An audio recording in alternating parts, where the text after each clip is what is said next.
참으로 인자하시고 자비로우시며 노하기를 더디하시며 우리를 향한 사랑이 한이 없으신 하나님께 감사와 찬양과 경배를 드리옵나이다.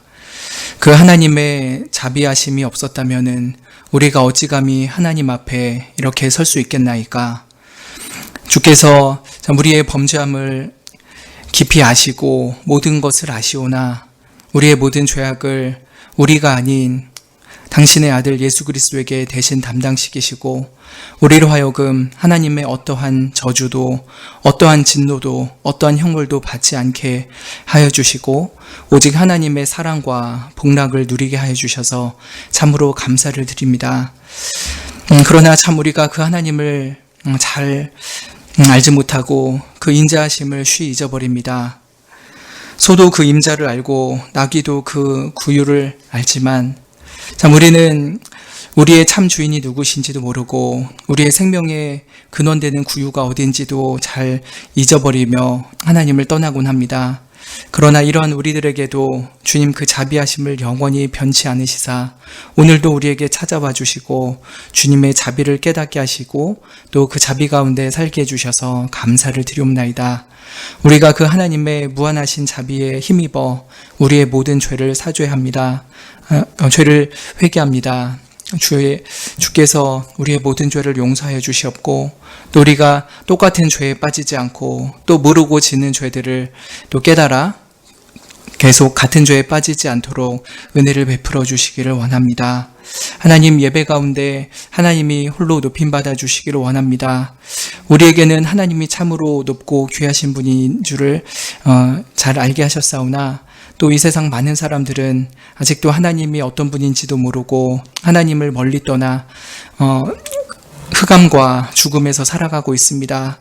그들에게도 주님의 진리의 빛을 밝히 비추게 하여 주시사 주님의 구원 가운데 그들도 함께 예배드리게 하여 주시기를 원합니다.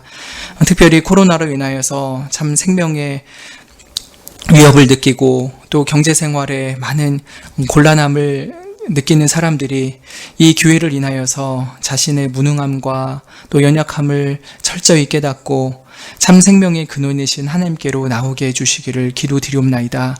이러한 때에 더욱더 교회가 이웃들에게 선을 행함으로 인하여서 그들이 하나님의 선하심을 알고 주께로 나올 수 있는 계기가 되게 해주시기를 원하옵나이다. 주님 예배 가운데 주님께서 영광 받아 주셨고 우리에게는 주의 진리의 말씀으로 참된 깨달음과 또 삶의 소망을 발견하게 하여 주시기를 원합니다. 예수님의 이름으로 기도드립니다. 아멘. 오늘 나눌 말씀은 고린도전서 10장 말씀입니다.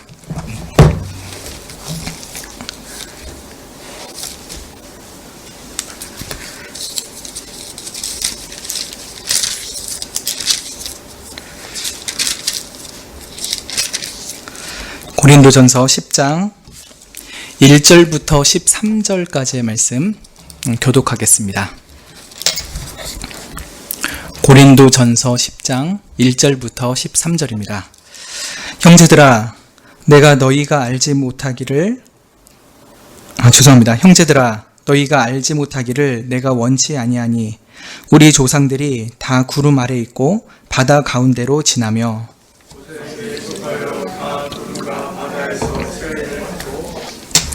다 같은 신령한 식물을 먹으며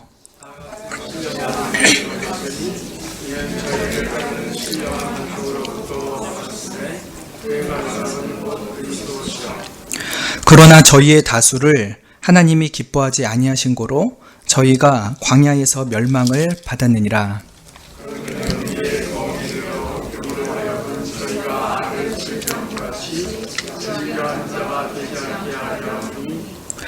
저희 중에 어떤 이들과 같이 너희는 우상 숭배하는 자가 되지 말라. 기록된 바 백성이 앉아서 먹고 마시며 일어나서 뛰논다 함과 같으니라.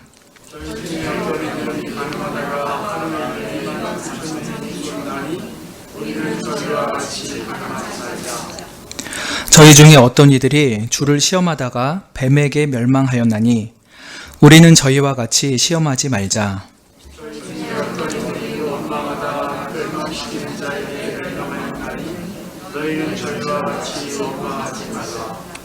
저희에게 당한 이 일이 거울이 되고 또한 말세를 만난 우리의 경계로 기록하였느니라.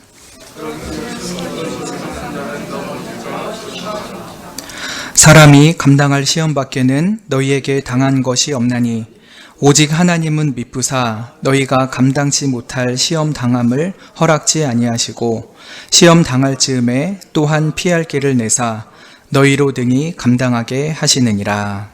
아멘.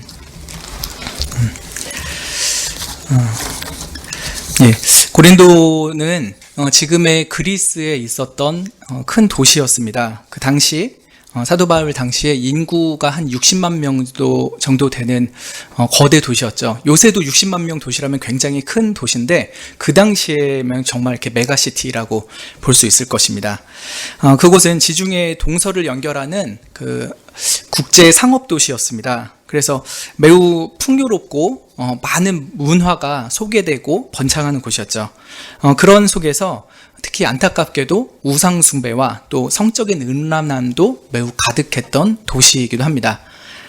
제가 그 청년 때 고린도를 가봤었는데 지금은 이제 완전히 터가 다 무너졌어요. 그래서 그 웅장했던 건물의 기둥 그리고 그 약간의 이제 돌들은 남아 있죠. 그러나 그 터만 봐도요 굉장히 넓어요. 정말 이 당시에 이렇게 큰 도시가 있었을까 싶을 정도로 그 주변에 큰 산이 있고요. 그 산 밑으로 굉장히 넓은 부지가 그런 식의 도시로 형성되어 있었습니다. 그런데 그 고린도 도시 이제 거기에 이제 유적지로 발굴해서 관광을 하는데 거기 보면은 그 가게에서 고린도 때 얼마나 이렇게 음란하게 살았는지 이런 물품들을 팔아요. 보기만 해도 참 민망할 정도로 그런 것이 있는 도시입니다. 그러니까 근데 이 음란함이 그저 성적인 음란함에서만 시작된 것이 아니라 사실은 종교적인 음란함에서 시작된 것이었습니다. 예를 들자면은 고린도에는 그 아프로디테라는 여신을 숭배했습니다. 여러분 비너스라고 하면 더 잘 들리실 텐데 그 비너스의 신전이 있었고 그 비너스에게 제사를 드리는 방식이 그 신전에 그 여자 창기들이 있는 거예요. 그래서 그들이 마치 종교적인 사역자처럼 이제 음란한 행위를 해서 그 비너스를 기쁘게 하는 제사를 드리는 것이죠. 그래서 그 고린도의 성적 음란함은 사실은 종교적인 음란함에서부터 비롯된 것이라는 것을 알 수가 있습니다. 바울이 이 2차 전도 여행 때 이 고린도 지역을 개척을 했었죠. 그리고 바울이 떠난 이후로 고린도 교회에 굉장히 많은 문제들이 일어났었습니다. 류생 목사님이 말씀하신 것처럼 영적 지도자들로 인한 파벌의 문제가 굉장히 극심했었죠. 또 성도들 속에 있는 음란함의 문제도 큰 문제였습니다. 그리고 또 결혼에 대한 여러 가지 생각들도 문제거리였죠. 그리고 오늘 읽은 것은 이제 10장인데 사실은 8장, 9장, 10장 이 3장에 걸쳐서 나타나 있는 문제입니다. 우상에게 드려졌던 제물을 먹어도 되느냐 말아야 되느냐라고 하는 문제였죠. 그 고린도 성도 중에 일부는 그 우상 신전에게 바쳐졌던 음식을 먹어도 된다고 생각했습니다. 왜 그랬을까요? 여러분 어떻게 생각하십니까? 그 제사 어렸을 때 저도 그 친가 가면 제사를 드렸었는데 그 음식을 먹어야 되냐 말아야 되냐 그런 가지고 그 많이 고민을 했었습니다. 여러분은 어떠십니까? 우상에게 바쳤던 음식을 먹어도 됩니까? 안 됩니까? 여러분이라면 드시겠습니까? 안 드시겠습니까? 우상한테 드려졌던 건데 그 부정한 것을 어떻게 성도가 먹어요? 차라리 굶지요. 이렇게 하는 성도 있으실 겁니다. 근데 고린도 성도 중에 어떤 분들은요, 그 로마서 14장의 표현에 의하면은 믿음이 강한 성도들이 있었는데요. 그들은 그 우상 신전에 바쳐졌던 제물을 먹었습니다. 근데 믿음이 강하다면서 왜 그걸 먹나요? 그랬을 때 그들 나름대로 논리가 있습니다. 무엇이냐면은 천하에 이게 그 고린도서 8장에 나오는 겁니다. 나중에 루생 목사님이 그 부분 하실 때 더 자세하게 말씀하실 거기 때문에 저는 쑥 지나가듯이 말할 건데 천하의 신이라고 불리는 많은 것들이 있긴 하지만 사실 그것들은 다 실체가 없는 헛된 신들이다. 진짜 신은 우리가 믿는 여호와 하나님 한 분밖에 없다. 그러니까 우상한테 바쳐졌던 제물이라고 할지라도 사실은 없는 것에게 바쳐졌기 때문에 그거 먹어도 상관없다. 이렇게 생각을 하는 겁니다. 여러분 맞습니까? 틀립니까? 하나님이 한 분이시고 사실 우상이라는 건 실체도 없다라고 하는 그들의 생각 자체는 맞습니다. 그것은 참 진리이죠. 그런데 문제는 일부 다른 성도들은 그렇게 우상 신전에 바쳐졌던 제물을 먹는 소위 믿음이 강한 성도들을 보면서 시험에 든다는 거였습니다. 이들은 이제 로마서 14장의 표현에 의하면 믿음이 약한 성도라고 할 수 있겠죠. 이들은 어떻게 보면 회심한 지 얼마 안 된 성도들일 수도 있는데요. 아직 우상에 대한 그릇된 지식을 여전히 갖고 있습니다. 그래서 우상이라는 신은 실제 하는데 내가 이제 하나님을 믿는 것으로 개종을 했으니 옛 신을 더 이상 섬기지 않겠다. 그에게 바쳐졌던 제물도 나는 먹지 않겠다. 이렇게 생각을 하는 것이죠. 여전히 우상이 어떤 신이라고 하는 잘못된 생각을 가지고 있는 것은 안타까운 일이긴 하지만요. 아무튼 이들이 믿음이 연약한 가운데서도 하나님을 향한 믿음을 잘 지키려고 우상에게 바친 음식 안 먹으려 하는 것은 참 가상하기도 합니다. 그런데 문제는 이렇게 믿음이 강한 성도들이 우상에 대한 바른 지식은 가지고 있지만 믿음이 연약한 성도들에 대한 배려가 참 부족했다라고 하는 것입니다. 그래서 그 믿음이 연약한 성도들이 있는데도 그냥 제물 먹는 거예요. 야, 우상이 어딨냐? 하나님만 계신 거지? 먹어, 괜찮아, 그러면서 자기는 먹어요. 근데 정작 믿음이 연약한 성도는 그런 모습 보면서 자꾸 시험에 드는 거예요. 아, 그래도 저렇게 우상에게 바쳤던 음식 먹어도 되나? 안 되는 것 같은데? 그러면서 시키니까 먹기는 해요. 자기보다 믿음 좋은 영적 리더가 시키니까 먹기는 하지만 자기 양심에 참 꺼리끼면서 이게 먹게 됩니다.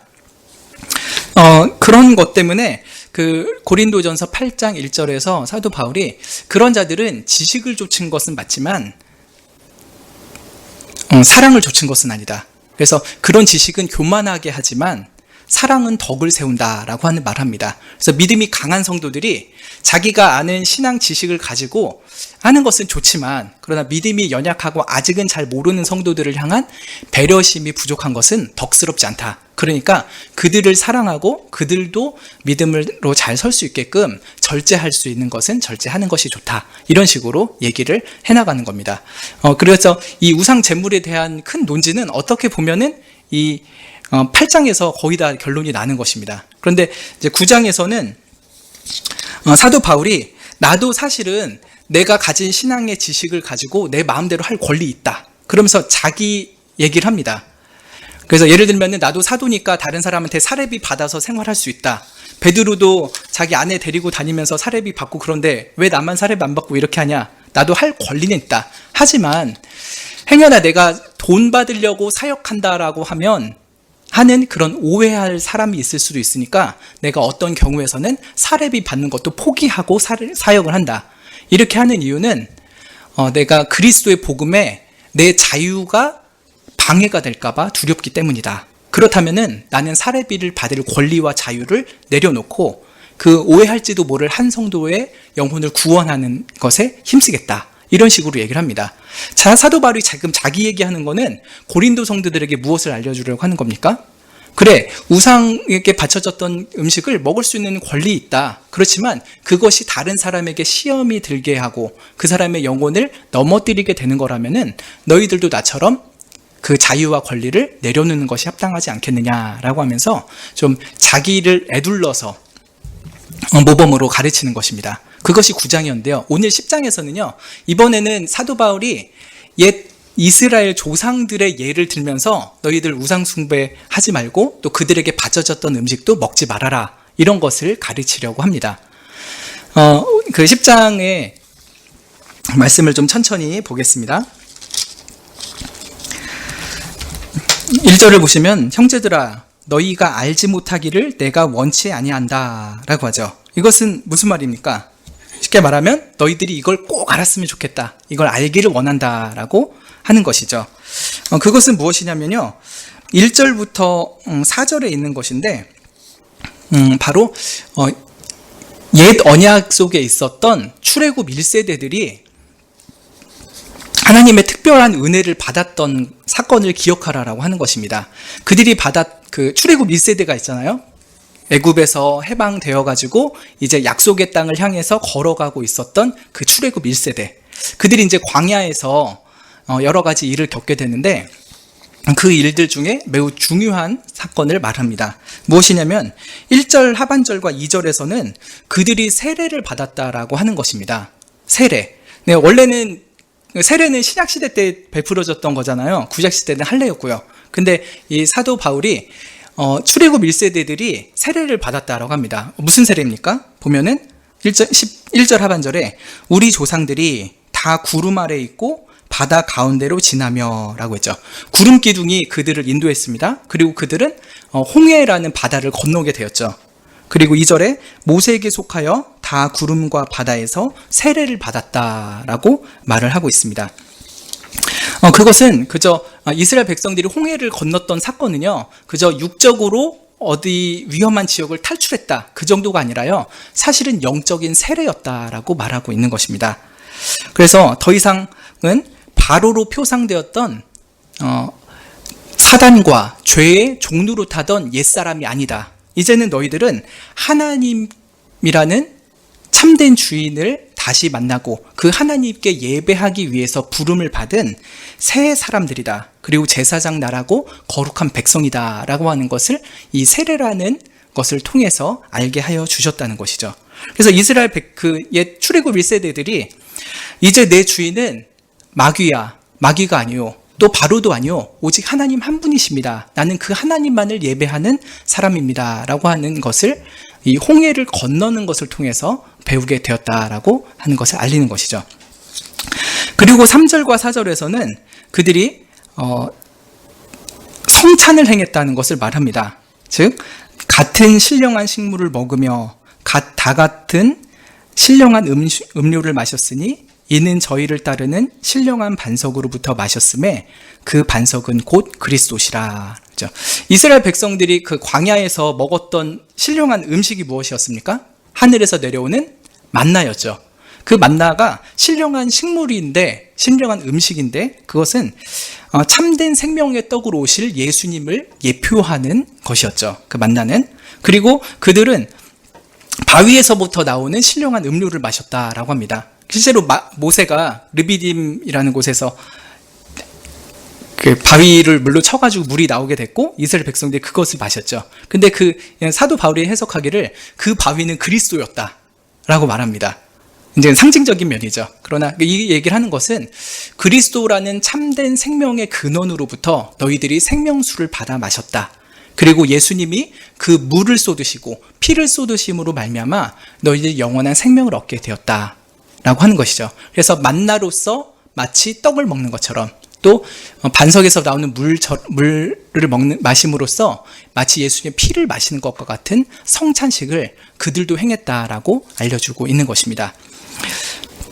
근데 이 얘기를 왜 하냐면요, 출애굽의 1세대들이 그만큼 하나님의 특별한 사랑과 은혜의 언약의 복을 누렸다라고 하는 것입니다. 그들이 받은 그 세례와 성찬은 은혜 언약의 그 복이 그들에게 온전히 주어졌다라고 하는 것을 알리는 것이었죠. 그런데 그럼 이들이 아주 행복하게 약속의 땅으로 들어갔더라라고 결론이 나면 좋을 것 같은데 5절은 그런 식으로 진행되지 않습니다. 뜻밖에도요, 그들은 아주 처참한 일을 당하게 되죠. 5절 읽어보면 그러나 저희의 다수를 하나님이 기뻐하지 아니하신 고로 저희가 광야에서 멸망을 받았느니라 라고 했습니다. 하나님께서는 이렇게 세례도 베푸시고 성찬도 행하게 하신 이들의 대다수를 기뻐하지 않으셨다고 합니다. 그래서 그들을 광야에서 다 멸망시키셨습니다. 즉 1세대 중에서는 여호수아와 갈렙 이 두 사람 빼고는 다 광야에서 죽임을 당하게 되죠. 그래서 실제로 약속의 땅에 들어가게 된 사람은 1세대 중에서는 여호수아와 갈렙 2명뿐이고 2세대의 어린 자녀들만 들어가게 되었죠. 그러면은 왜 그토록 하나님께 특별한 언약의 사랑을 받았던 그들이 멸망을 당해야만 했는가?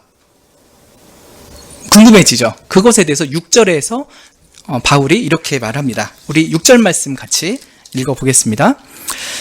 그런 일은 우리의 거울이 되어 우리로 하여금 저희가 악을 즐겨한 것 같이 즐겨하는 자가 되지 않게 하려 함이니 라고 했습니다. 이 6절에서 좀 간접적으로 알 수 있는데 그 이스라엘 백성들이 망했던 이유가 무엇인지 6절에서 찾으실 수 있겠습니까? 예, 그들이 뭐를 즐겼기 때문에요? 악을 즐겨했기 때문이다 라고 하는 것이죠. 그래서 그들이 악을 즐겨 했던 것처럼 너희들도 즐겨하지 않는 자가 되게 하려고 이런 말을 하는 거다라고 하는데, 아무튼 그 출애굽의 1세대들이 하나님께 멸망을 받았던 이유는 그들이 악을 즐겨했기 때문이다. 악을 갈망하고 악을 일삼았기 때문이다 라고 말씀을 하고 있는 것입니다. 그러면은 이 출애굽 1세대가 즐겼던 악을 고린도 성도들 너희들은 꼭 피해야 된다. 그러려고 내가 이 말을 하고 있는 것이다 라고 하는데, 그 출애굽 1세대들이 멸망받을 수밖에 없었던 악이 무엇입니까? 구체적으로 무엇입니까? 그것을 7절부터 10절까지 네 가지로 말을 합니다. 이스라엘 백성들이 특별히 출애굽 1세대가 광야에서 멸망당할 수밖에 없었던 죄악 네 가지. 자, 7절 말씀 우리 같이 한번 읽어보겠습니다. 시작. 너희 중에 어떤 이들과 같이 너희는 우상 숭배하는 자가 되지 말라. 기록된 바 백성이 앉아서 먹고 마시며 일어나서 뛰논다 함과 같으니라. 예, 첫 번째로 그들이 즐겨했던 악은 바로 금송아지 우상을 만들었던 것이었습니다.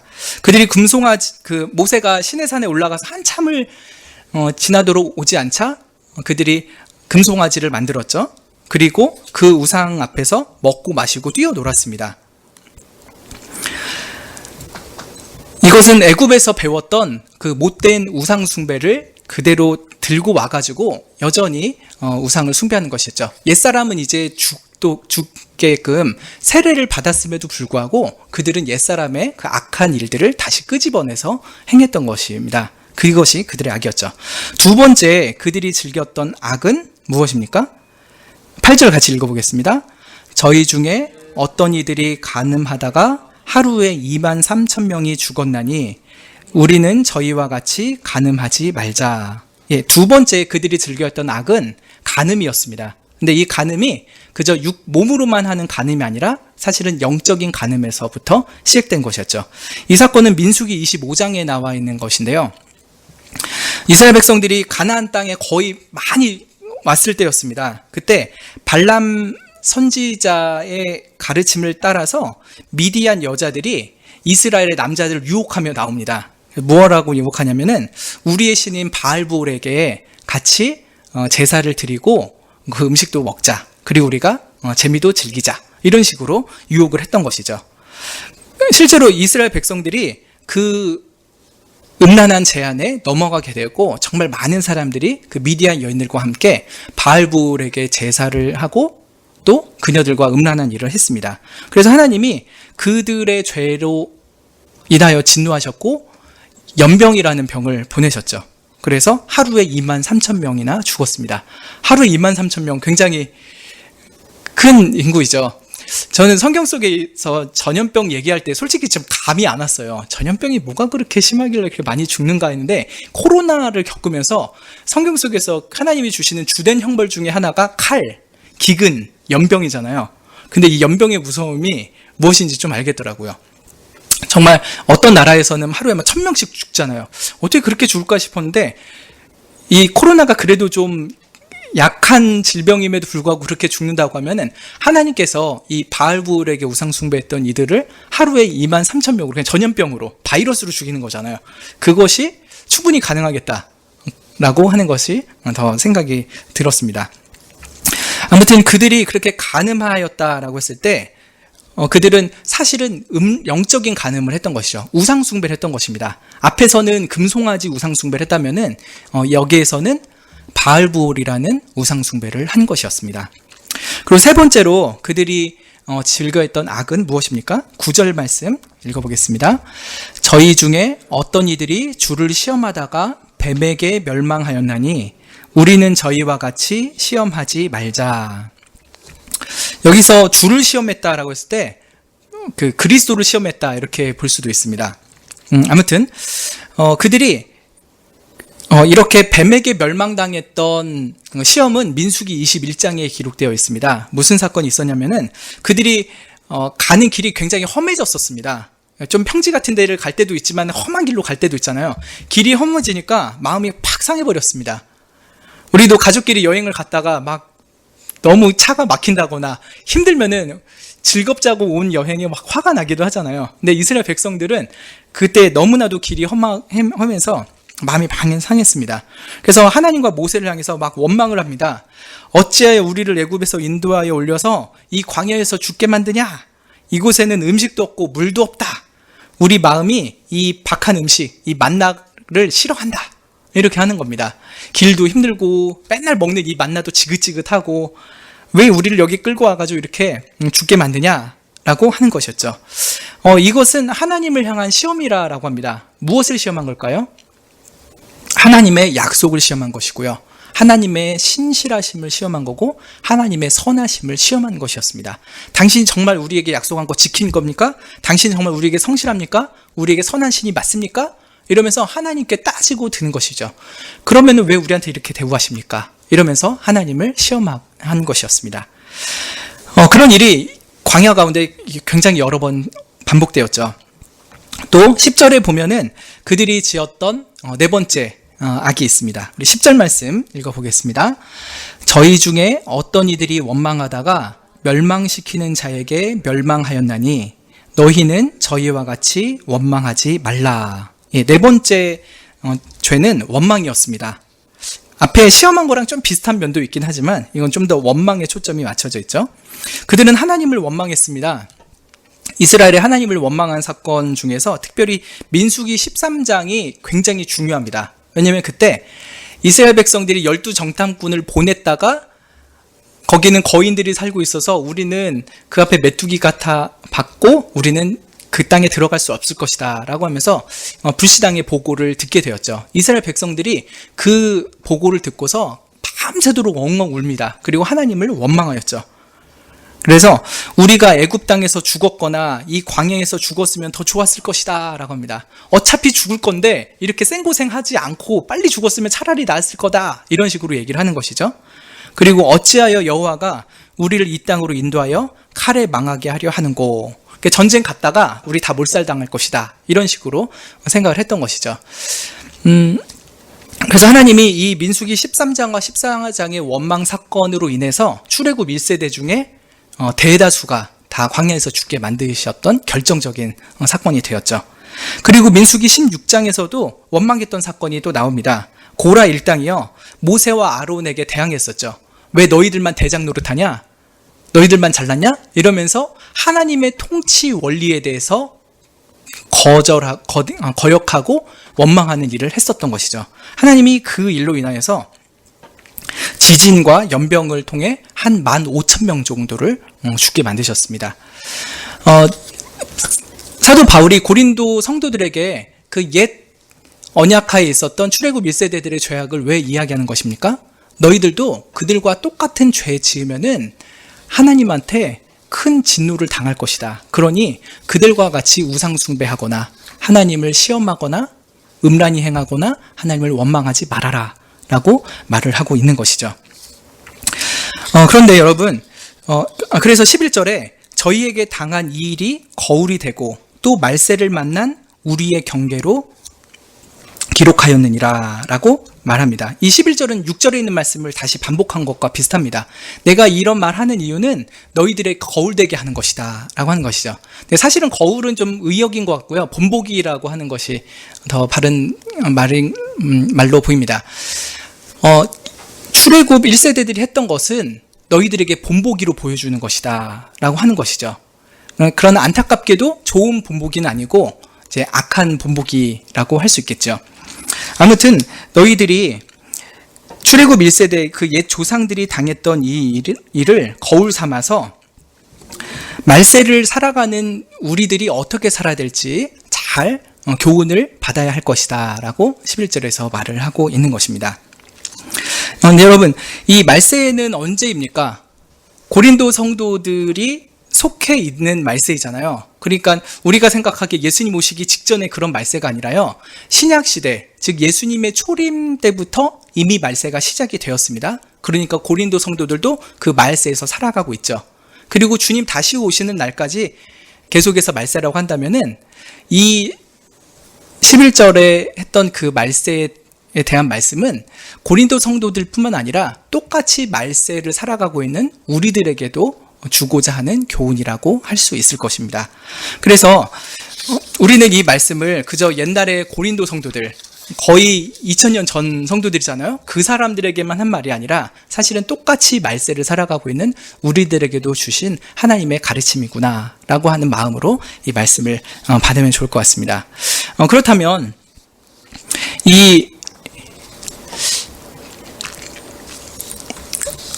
신약시대, 즉 새 언약의 성도들이 경계해야 되는 악이 무엇입니까? 옛 언약에 있었던 출애굽 1세대들을 통해서 보여줬던 악, 우리가 정말 피해야 된다고 바울이 여러 가지 예를 들어가면서 알려주는 그 악의 본질은 무엇일까요? 이것이 오늘 설교에서 핵심이 될 것입니다. 이스라엘 그 옛 언약에 있었던 출애굽 1세대들이 우상 숭배했죠. 또 영육 간에 간음을 했죠. 또 하나님을 시험했고 하나님을 원망했습니다. 이런 네 가지 악을 말했는데 그 악에 공통적으로 흐르는 가장 근본적인 악이 있습니다. 그것이 무엇일까요? 그것은 바로 교만입니다. 더 정확히 말하자면은 자기 신격화입니다. 자기 신격화라는 건 뭡니까? 자기를 신처럼 높이고자 하는 것이죠. 자기를 하나님처럼 여기고 하나님처럼 행동하는 것을 자기 신격화라고 하는 것이죠. 사실은 이러한 신격화는 아담에서부터 시작이 되었죠. 사단이 와가지고 너 이 선악을 알게 하는 나무의 열매를 하나님이 왜 못 먹게 하셨는지 알아? 그것은 너 이거 먹으면은 너도 하나님처럼 될까봐 하나님이 그거 막으시려고 못 먹게 하는 거야 라고 먼저 하와에게 그렇게 유혹을 했고요. 아담도 그 유혹에 넘어갔죠. 결국은 아담과 하와가 범했던 죄는 교만이었는데요. 그 교만은 뭐냐? 내가 신처럼 되겠다. 내가 신과 동등한 자가 되어서 선과 악이 무엇인지를 내가 규정하고 내가 내 마음대로 살겠다라고 하는 것이었죠. 그래서 참된 신이신 하나님을 자신의 삶 가운데서 떠나보내고 그 하나님을 밀쳐내고 내가 내 인생의 신으로 살아가겠다 라고 하는 것이 자기 신격화인 것입니다. 아담과 하와가 그것을 했다면요, 아담의 허리 안에서 태어난 모든 인류는 동일한 그 교만의 죄를 품고 살아갑니다. 그래서 어떤 칼빈 주석으로 기억이 되는데, 모든 사람은 왕의 마음을 가지고 산다, 이런 말을 하더라고요. 모든 사람은 자기가 왕인 줄 알고 산다는 거예요. 근데 그 말씀을 제가 생각해 보면은 모든 사람은 왕의 마음을 가진 정도로 사는 게 아닙니다. 무슨 마음을 가지고 사는 것입니까? 모든 사람은 신의 마음을 가지고 산다라고 하는 것이 더 정확한 표현일 것입니다. 근데 출애굽 1세대들이 우상숭배한 거 가지고 자기를 신격화했다는 거는 좀 뭔가 말이 안 맞는 거 아닙니까? 이렇게 생각할 수가 있어요. 왜냐면요, 금송아지를 만들어 놓고 그 앞에 절을 했잖아요. 그러면은 금송아지가 높다고 하는 겁니까? 자기가 높다고 하는 겁니까? 금송아지가 높다고 하는 거잖아요. 금송아지를 만들어 놓고 그 앞에 절을 하고 좀 잘되게 해주십시오, 이렇게 생각을 하는 거를 보면은 이 우상숭배가 왜 자기를 높이는 건가? 우상을 높이는 거지 자기를 높이는 거냐? 이렇게 생각을 할 수 있죠. 그런데 여러분 잘 생각해 보십시오. 그 이스라엘 백성들이 출애굽기 그 32장 6절에서 뭐라고 합니까? 아론이 그들의 손에서 그 고리를 받아 부어서 각도로 새겨 송아지 형상을 만드니 그들이 말하되 이스라엘아, 이는 너희를 애굽 땅에서 인도하여 낸 너희 신이로다 라고 하죠. 즉 이들은요, 신이 무엇인지를 자기 나름대로 결정하고 규정한 것이었습니다. 그래서 신은 이렇게 금송아지 모양이야 라고 하면서 신의 모양을 자기들이 결정을 했죠. 그리고 그 신에게 예배드리는 방법도 자기들이 마음대로 정합니다. 그 신 앞에 번제를 드리고 화목제를 드린 후에 먹고 마시고 뛰어노는 것이었죠. 그러나 하나님께서 가르쳐 주신 제사 방법에 번제도 있고 화목제도 있지만 거기에 뛰어노는 것이 있습니까? 하나님 앞에 막 음란하게 춤추면서 뛰어노는 것은 이방이나 애굽에서의 우상숭배의 예배 방식이죠. 하나님께서는 그런 것을 가르친 것이 없습니다. 그런데 이 그 시내산 밑에서 이스라엘 백성들이 했던 작업은요, 신이 무엇인지를 내가 결정하겠다라고 하는 것입니다. 그렇다면 이들은 신 위에 있는 신이라는 것이죠. 내가 신 위에 신이 있어서 내가 최고 신이다. 내가 신 위에 신이어서 내가 최고 신이다. 그래서 내가 섬길 신이 무엇인지를 내가 마음대로 결정하고 내가 그를 예배하는 방법도 규정하겠다라고 생각을 했던 것입니다. 그러니까 우상 숭배는요, 얼핏 보면은 자기가 만든 우상 밑에 내려가는 것 같아 보이지만요, 사실은 무엇이 진짜 신인가를 내가 결정하겠다고 하는 신 위의 신노릇이라고 할 수 있는 것입니다. 그러니까 우상 숭배는 누구 밑에 가는 게 아니라요, 본질적으로는 모든 것 위에 내가 올라서겠다. 특별히 참된 신이신 하나님을 넘어서고 참된 예배의 방법을 알려주신 하나님조차도 내가 초월해서 그 위에서 살겠다라고 하는 것입니다. 그래서 우상 숭배가 그렇게 무서운 것이죠. 바알부울에게 했던 영육간의 간음도 마찬가지입니다. 내가 생각하기에는 이 바알부울이라는 신도 꽤 괜찮은 신이야. 그럼 내가 오늘을 이 바알부울에게 절하고 또 아리따운 여인들과도 음란하게 재미를 보겠다. 이렇게 생각했던 것. 내 영혼과 내 몸은 내 마음대로 행할 거야. 이건 내 자유야. 라고 생각을 하면서 그렇게 영육간의 음란을 저질렀던 것이죠. 그렇다면은 이건 역시 내가 내 인생의 주인이야. 내 영혼과 내 몸은 내 마음대로 쓸 거야. 그 누구도 나에게 간섭할 수 없어. 라고 하는 자기 신격화의 일종이라고 볼 수가 있는 것입니다. 그리고 하나님에 대해서 시험하고 원망하는 것도 자기 신격화의 연장이라고 볼 수 있을 것입니다. 자기가 하나님보다 더 높은 신으로 여겨지는 거잖아요, 지금. 그러니까 하나님은 내 행복을 위해서 똑바로 봉사해야 되는 존재입니다. 그래서 내가 가나안 땅에 가서 행복하게 좀 살아가야 되는데 그 가는 과정에 있어서도 물도 따박따박 잘 갖다 바쳐야 되고 내가 먹을 맛있는 음식도 제때제때 바쳐야 제대로 된 신이지. 그래야 내가 그 신을 믿고 따르지 않겠어? 라고 말하는 것입니다. 얼핏 보면 하나님을 믿는 듯 하지만 사실은 하나님을 자기의 봉사자, 자기의 종으로 전락시키는 것이 바로 이들의 시험이었고 원망이었죠. 그러니까 왜 당신 나한테 이래밖에 안 해? 왜 여호와 하나님 나에게 이렇게 부당하게 대하는 거야? 왜 나에게 맛없는 음식을 주고 물도 못 마시게 하고 이렇게 험한 길을 걷게 만드는 거야? 참 못된 신이구만. 이런 식으로 생각을 하면서 자기의 행복을 온전히 채워주지 않는 하나님에 대해서 비난하고 비방하고 그를 배반하는 것입니다.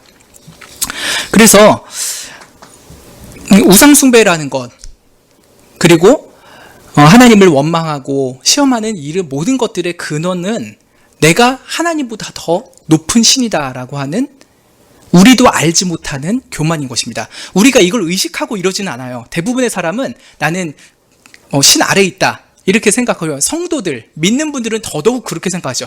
내가 어찌 감히 하나님 위에 있다고 생각하겠어? 그런 불경한 생각 난 꿈에도 해본 적이 없어. 이런 식으로 생각을 하겠죠.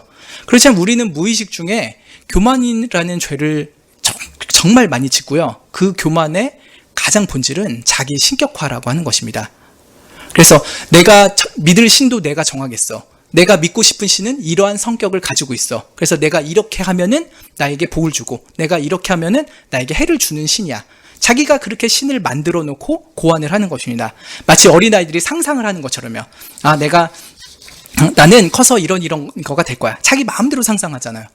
근데 마치 우리가 신 위에 있는 신인 것처럼 자기를 상상하고 자기 밑에 있는 신을 상상하면서 신놀이를 하는 것이 바로 우리들이 가지는 진정한 교만의 뿌리인 것입니다. 이런 교만을 모든 사람이 다 갖고 있습니다. 어느 한 사람도 빠지지 않고요.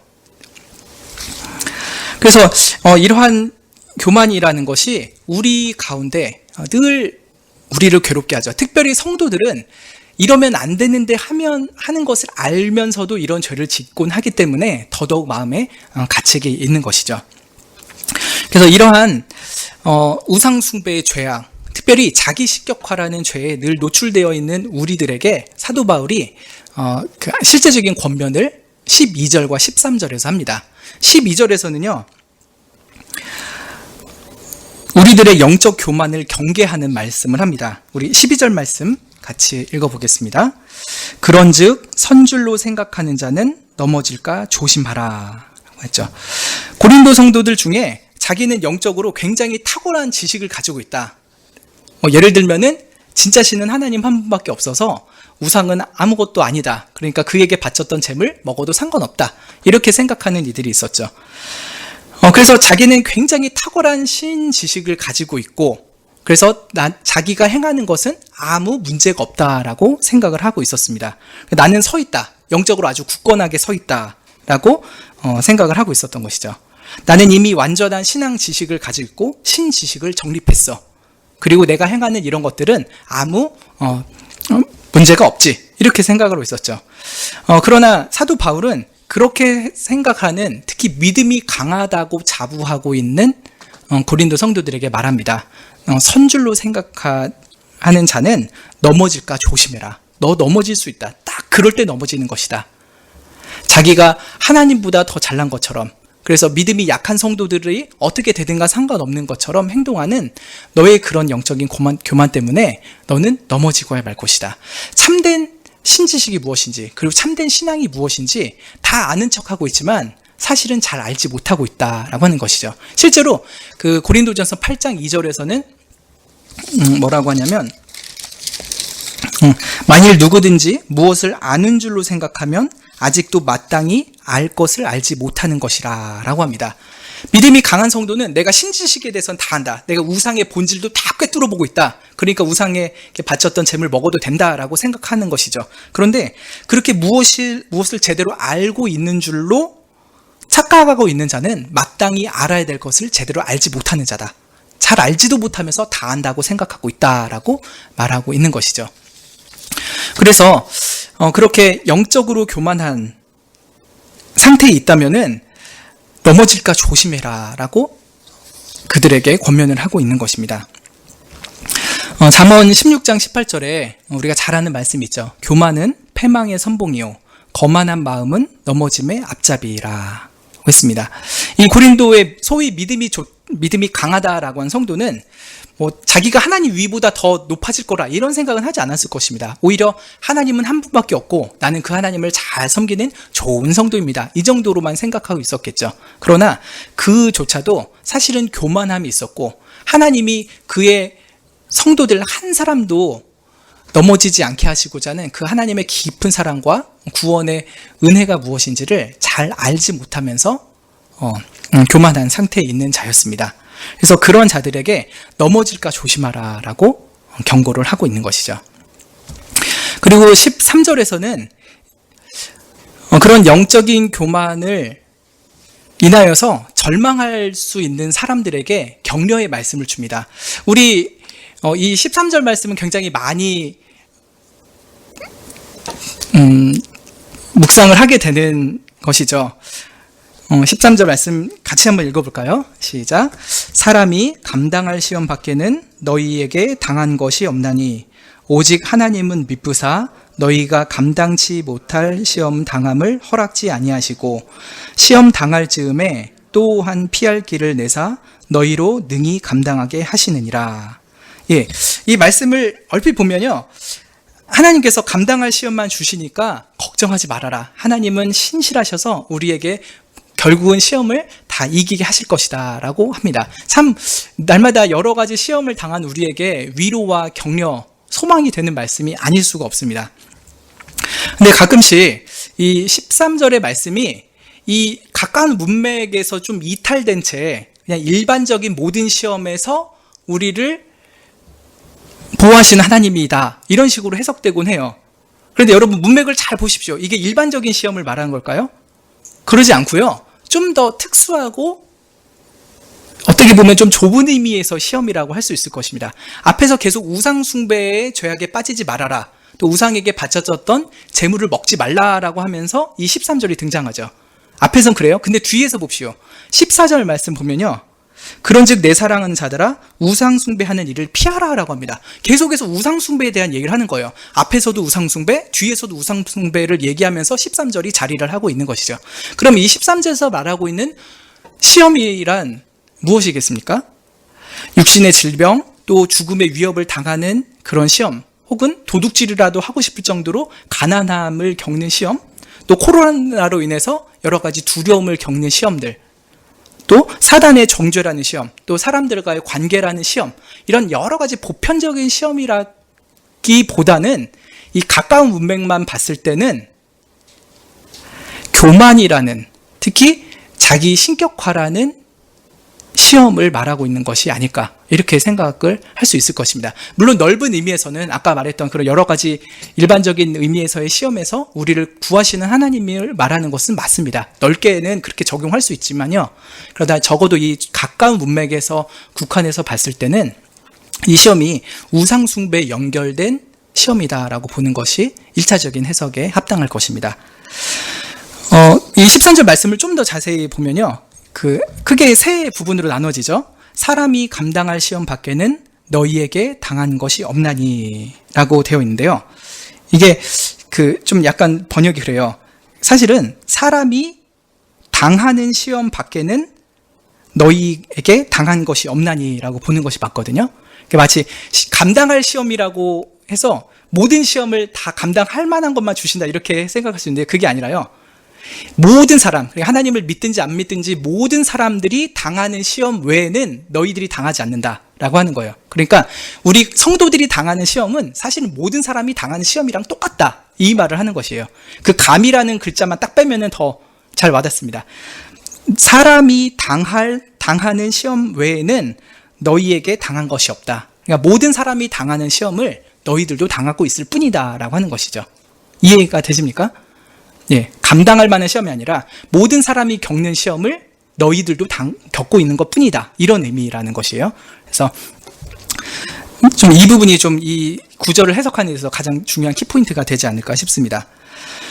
그래서 현대인의 성경이 이것을 이렇게 번역을 하는데요, 여러분이 당한 시험은 모든 사람들이 다 당하는 시험입니다, 이렇게 번역을 합니다. 이 모든 사람이라고 했을 때 하나님을 믿는 사람이든지 하나님을 안 믿는 사람이든지 다 겪는 시험이라는 것이죠. 근데 쭉 문맥을 통해서 봤을 때 이 시험이 무엇입니까?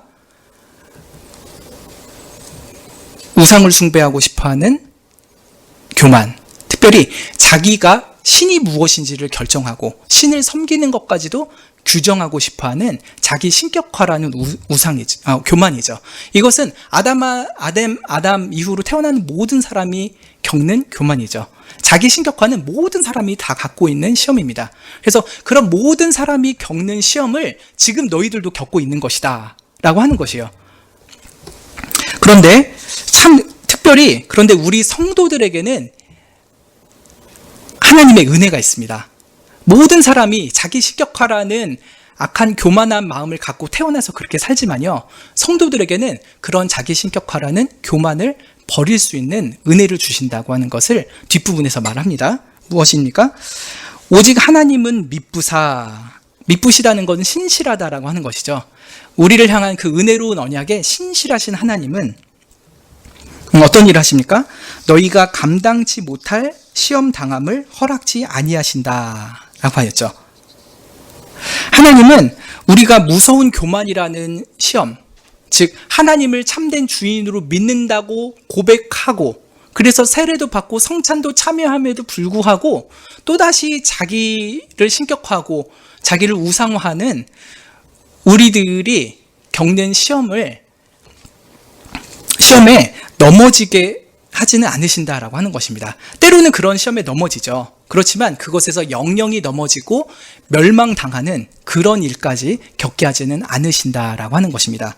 그래서 그 무서운 교만이라는 시험에서 영영 넘어지는 것을 허락하지는 않으실 것이다. 즉 결국은 그 교만이라는 시험을 극복하고 이겨내게 하실 것이다 라고 하는 것입니다. 그리고 그 다음 말씀에 방금 봤던 그 구절과 비슷한 말씀인데 여기에 좀 더 첨가되는 것이 있습니다.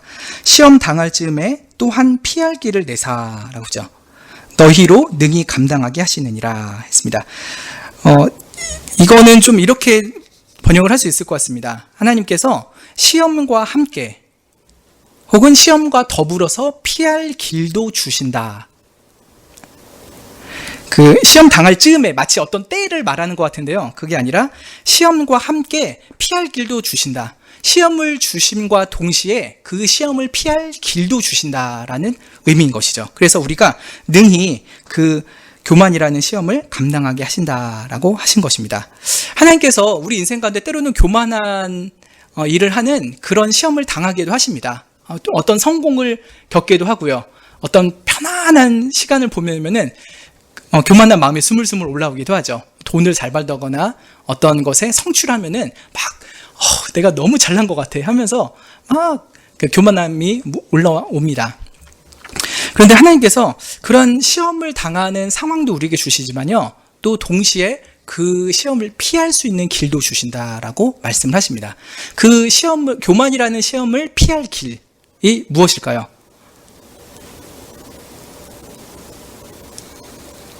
교만을 이기게 하시는 방법 무엇입니까?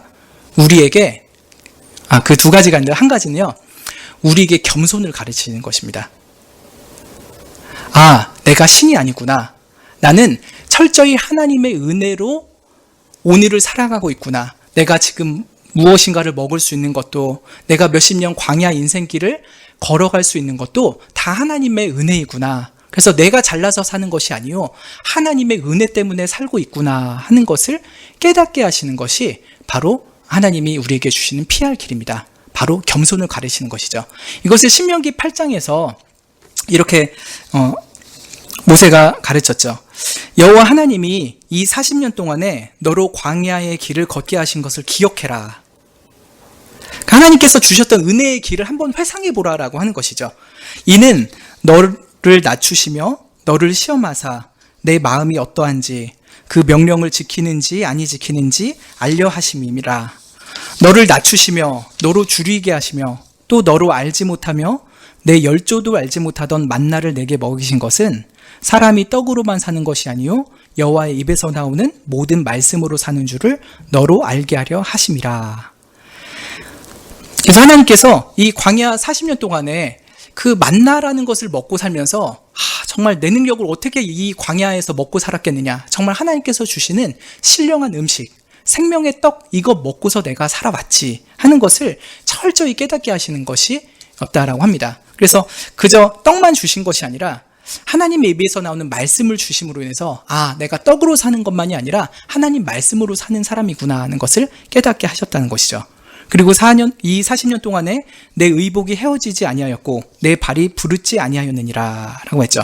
하나님께서 40년 인생 동안에 그 어떤 자원도 없는 곳에서 옷도 구할 수 없는데 그 옷이 헤어지지 않게 하시고 또 발이 부르치지 않게 하셔서 40년 광야 인생 그래도 안전하게 살아오게 하셨구나. 내 능력으로 산 게 아니라 정말 하나님이 다 공급해 주셔서 살아왔구나 하면서 겸손케 하셨다라고 하는 것이죠. 또 그 신명기 8장 5절에 보면 너는 사람이 그 아들을 징계함 같이 내 하나님 여호와께서 너를 징계하시는 줄 마음에 생각하라 라고 합니다. 하나님께서 광야 40년 동안에 이스라엘 백성을 계속 징계를 하시잖아요. 우상 숭배하고 음란하게 행하고 하나님을 시험하고 원망하는 그들을 여러모로 징계하시면서 철저히 그들을 낮추시고 징계하셨던 것입니다. 그것을 통해서 교만이라는 것을 치유하는 하나님의 방법은 뭐냐? 바로 겸손을 가르치시는 것입니다. 내가 잘나서 사는 것이 아니요 하나님의 은혜로 광야 인생길을 살아가고 있습니다. 지금까지 하나님의 은혜로 살아왔음을 기억하게 하시고 그래서 앞으로도 하나님만 의지하며 살게 하시는 것이죠. 자기를 신으로 생각하지 않고 나는 참된 신이신 하나님 없이는 단 한순간도 살 수 없는 나그네입니다 하는 것을 철저히 깨닫게 하신 것이 우리에게 피할 길을 주시는 것입니다.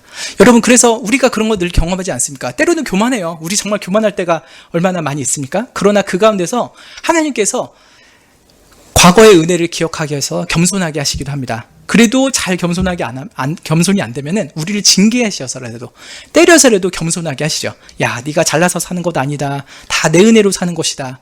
네가 너의 생명의 자존자가 아니다. 너 스스로 살 수 있는 자가 아니라 철저히 내 은혜로만 사는 자이다. 그것을 깨닫고 겸손해져라 하면서 우리에게 시험을 주시기도 하지만 그 피할 겸손을 가르쳐 주시기도 하는 것입니다.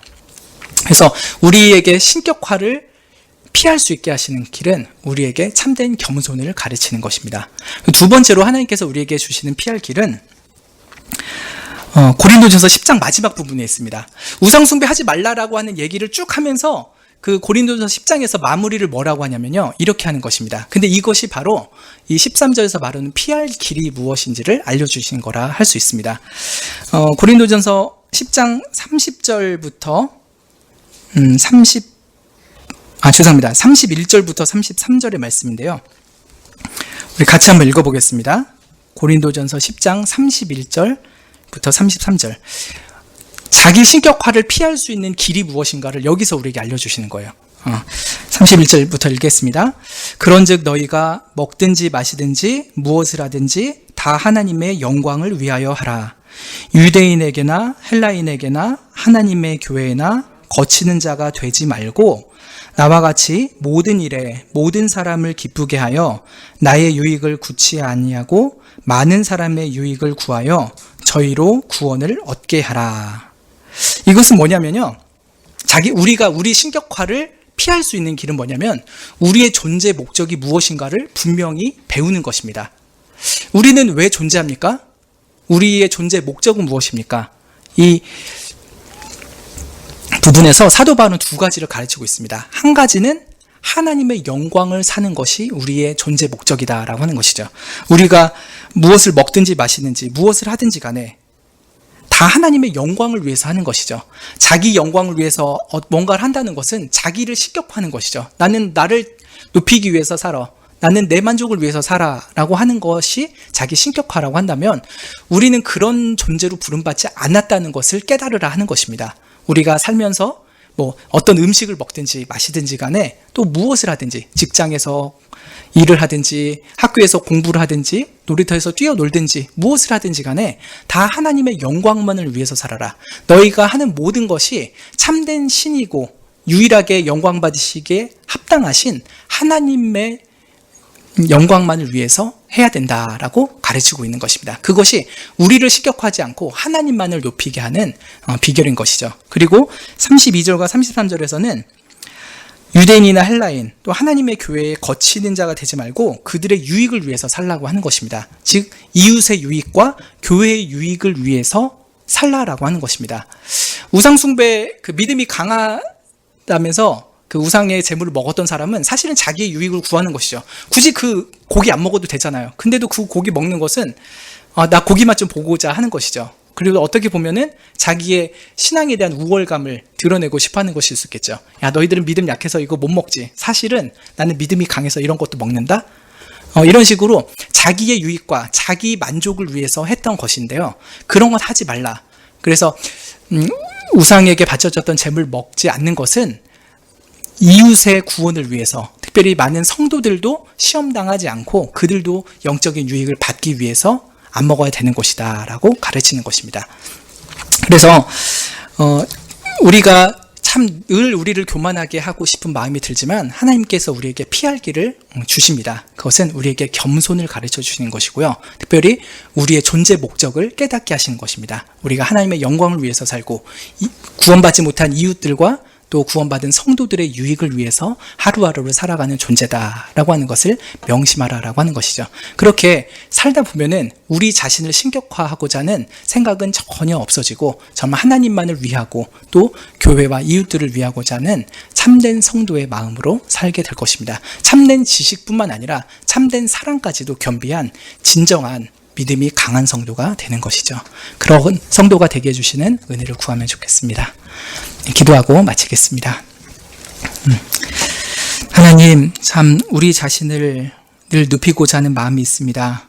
우상을 숭배하고 또 신이 무엇인지를 내가 내 맘대로 규정하고 내 맘대로 예배하고 싶어하는 신 위의 신으로 살아가고자 하는 교만이 늘 우리 마음 가운데 있음을 고백드리옵나이다. 그러나 주님, 이러한 우리들을 불쌍히 여기시사 이제 우리 자신을 주인 삼지 않고 하나님만을 주인으로 삼는 백성으로 삼아주시사 우리로 세례도 받게 하시고 성찬도 참여하게 하셨습니다. 우리가 그런 참된 신앙의 고백에 합당하게 하나님만을 높이고 하나님의 영광을 위해 살게 해주셨고 또 하나님께서 예수 그리스도의 피 흘려 구원하신 주의 성도들을 위해서 살아가는 우리들이 되게 해주시기를 기도드리옵나이다. 그래서 우리를 높이지 아니하고 오직 하나님만 높이는 인생 되게 하여 주시옵소서. 예수님의 이름으로 기도드립니다. 아멘. 주님께서 가르쳐 주신 기도 아뢰므로 수요일 저녁 기도회를 마치겠습니다. 하늘에 계신 우리 아버지여, 이름이 거룩히 여김을 받으시오며 나라의 임하옵시며 뜻이 하늘에서 이룬 것 같이 땅에서도 이루어지이다. 오늘날 우리에게 일용할 양식을 주옵시고 우리가 우리에게 죄지은 자를 사하여 준 것 같이 우리 죄를 사하여 주옵시고 우리를 시험에 들게 하지 마옵시고 다만 악에서 구하옵소서. 대개의 나라와 권세와 영광이 아버지께 영원히 있사옵나이다. 아멘.